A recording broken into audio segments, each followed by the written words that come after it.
నమస్తే అండి. ఈరోజు ఒక మంచి టాపిక్, ఇది అందరికీ నచ్చేదే. అయితే మనకి ఆడవాళ్ళకి ఎవరైనా బయట వాళ్ళు కానీ ఎవరైనా సరే మన ఇంట్లో వాళ్ళు పక్కింట్లో వాళ్ళు కానీ ఎదురింటి వాళ్ళు కానీ ఏదన్నా వస్తువు కొనుక్కుంటే చూస్తాము. అంటే వస్తువులు అంటే అందరికి ఇష్టం ఉంటుంది. ఏదైనా వస్తువు తెచ్చుకున్నప్పుడు చూస్తాము, అది చూసి వచ్చి మనం కూడా అలాంటివి తీసుకోవాలని సంతోషపడతాం. అయితే తీసుకోవచ్చు, ఏం కాదు.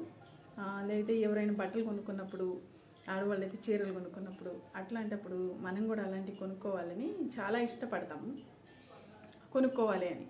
కానీ బట్టలు మామూలుగా వస్తువులు ఏవైనా సరే కొనుక్కోవాలని సంతోషపడతాం. అలాంటి వస్తువులు తెచ్చుకున్నప్పుడు వాటిని చూసి సంతోషపడతాం. మనం కూడా తెచ్చుకోవాలనుకుంటాం, తెచ్చుకుంటాం కూడా. కానీ మన కాడ తెచ్చుకునే స్తోమత లేకపోయినప్పటికి కూడా తెచ్చుకుంటాం. వస్తువులను చూసి సంతోషపడుతుంటాం, బట్టలను చూసి సంతోషపడుతుంటాం, సొమ్ములను చూసి సంతోషపడుతుంటాం.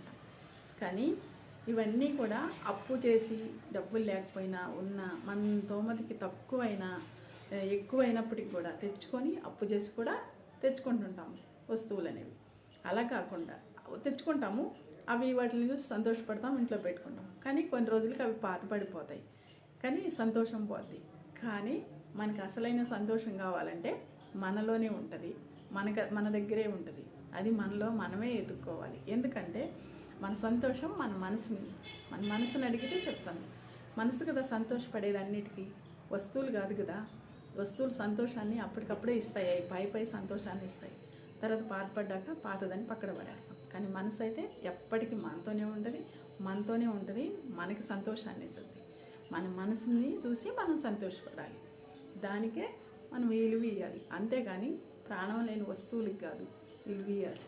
ప్రాణం ఉన్న మనకి, మనలో ఉన్న మనసుకి.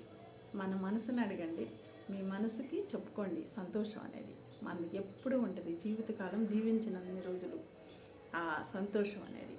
అంతేగాని అప్పు తెచ్చి పప్పు కూడా తిన్నామన్నట్టు అప్పు తెచ్చుకొని వస్తువులు కొనుక్కొని అవి చూసుకుంటే రాదు సంతోషం. ఎవరికైనా సరే, మగవాళ్ళకైనా ఆడవాళ్ళకైనా పిల్లలకైనా పెద్దవాళ్ళకైనా. ఇది మన పిల్లల ముందు తరాలకి నేర్పించాల్సిన అవసరం మన మీద ఎంతైనా ఉంటుంది. ఇదేనండి నేను చెప్పాలనుకుంది. నేను నేర్చుకుంది కూడా ఇదే.